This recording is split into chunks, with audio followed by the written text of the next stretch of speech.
Hello दोस्तों, मैं आया हूँ फिर एक नई वीडियो के साथ। और आज इस वीडियो में हम जानेंगे कम्युनिकेशन एरर के बारे में। ये कम्युनिकेशन एरर होता क्या है और ये क्यों आता है और कम्युनिकेशन का क्या मतलब होता है। तो आइए हम शुरू करते हैं। पहले कम्युनिकेशन के बारे में जानना कि कम्युनिकेशन होता क्या है। जैसे कि आप समझते हैं, कम्युनिकेशन का मतलब होता है वार्तालाप, बातचीत करना। मतलब कम्युनिकेशन का मतलब ये होता है कि आप कुछ चीज़ बोल रहे हो तो सामने वाले को समझ में आ रही है और वो उसका जवाब दे पा रहा है, तो ये कम्युनिकेशन होता है। ऐसे ही हमारी इन्वर्टर मशीन के अंदर कम्युनिकेशन होता है। इसमें बहुत सारे पार्ट्स होते हैं, जैसे कि आप जानते हैं सेंसर होता है, मोटर होती है इंडोर में, आउटडोर में सेंसर होता है, मोटर होती है।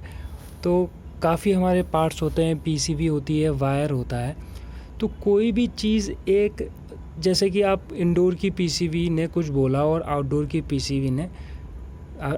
पीसीबी तक नहीं पहुंच पाया, तो वायर की दिक्कत हो सकती है या और भी रीज़न्स हो सकते हैं, तो उनके बारे में हम जानेंगे।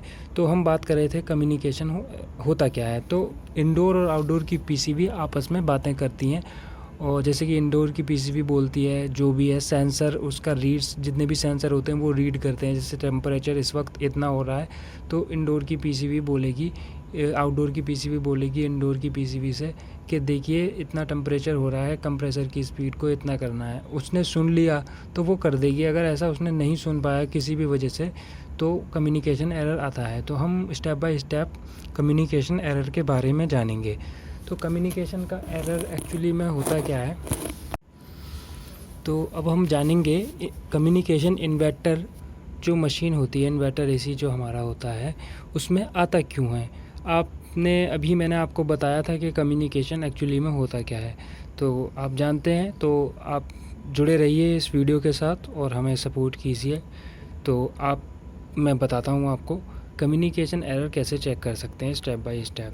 फ़र्स्ट ऑफ़ ऑल आप वायर चेक कर सकते हैं। कम्युनिकेशन एरर आ रहा है आपका, तो एक सिंपल प्रोसेस होता है वायर चेक करने का, तो वो मैं नेक्स्ट वीडियो में आपको बता दूंगा अलग से। तो आप वायर चेक कर लोगे, वायर आपने चेंज कर दिया, फिर भी कम्युनिकेशन का एरर आपका आ रहा है।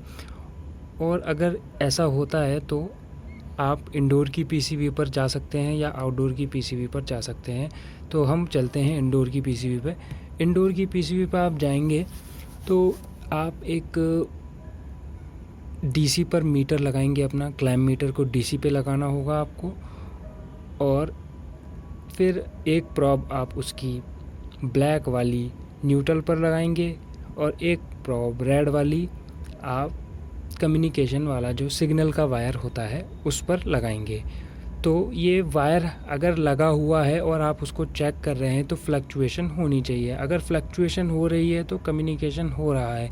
जैसे इंडोर की पीसीबी कुछ बोलती है और आउटडोर की पीसीबी उसका जवाब दे रही है, तो कम्युनिकेशन हो रहा है। अगर आपने वायर निकाला या वायर को लगाए भी रखा, पहला सही तरीका यह है कि आप वायर को निकालो, क्योंकि इस तरीके से आप जज कर सकते हो कि इंडोर की पीसीबी में प्रॉब्लम है या आउटडोर की पीसीबी में प्रॉब्लम है। तो आप उसको वायर को निकाल दो और आप न्यूट्रल पे ब्लैक वाला प्रोब लगाओगे और रेड वाला प्रोब सिग्नल के वायर पे लगाओगे। तो वोल्टेज फिक्स आने चाहिए। अगर फिक्स वोल्टेज आ रहे हैं तो हमारी इंडोर की पीसीबी ठीक है। और फिर हम इसी तरीके से आउटडोर की पीसीबी पे चेक कर सकते हैं बिना आउटडोर पे जाए। तो आप इंडोर पर ही हैं, इंडोर की पीसीबी पे जो आपने ब्लैक वाला वायर प्रोब पर लगाया था वो आप लगाइए, और जो आपने वायर अलग से निकाला था सिग्नल वाला, तो उस वायर पे लगाना है। आप इंडोर की पीसीबी पर जो कम्युनिकेशन इंडोर दे रहा है उस पर ना लगाकर आप जो वायर जो निकला हुआ है उस पर आप लगाएंगे। तो कोई भी फिक्स वोल्टेज आने चाहिए। अगर फिक्स आ रहे हैं तो इंडोर की आउटडोर की पीसीबी भी ठीक है। लेकिन अभी हम यहाँ पर तो कम्युनिकेशन के बारे में बात कर रहे हैं कि इंडोर की पीसीबी भी ठीक है, आउटडोर की पीसीबी भी ठीक है, फिर कम्युनिकेशन एरर क्यों आ रहा है। तो ऐसा पॉसिबल नहीं होता है कि दोनों पीसीबी एक साथ ख़राब हों या फिर बहुत सारी मल्टीपल प्रॉब्लम्स हों। एक ही प्रॉब्लम की वजह से कम्युनिकेशन एरर आ जाता है। तो और वजहें भी हो सकती हैं, उन वीडियो के उस पर मैं एक और अच्छी बड़ी वीडियो बनाऊंगा कम्युनिकेशन के बारे में। तो इस वीडियो के अंदर यही कम्युनिकेशन का तरीका है चेक करने का। आप अगर इंडोर की पीसीबी पे वोल्टेज नहीं आ रहे हैं तो इंडोर की पीसीबी ख़राब है, आउटडोर की पे नहीं आ रहे हैं तो आउटडोर की पीसीबी ख़राब हो सकती है। और इस वीडियो में इतना ही था। उम्मीद है मैं आपको कुछ चीज़ सिखा पाया होऊंगा। और आप जुड़े रहिए और हमें सपोर्ट कीजिए, सब्सक्राइब कीजिए, और इस तरीके की वीडियो मैं कंटिन्यू बनाता रहूँगा।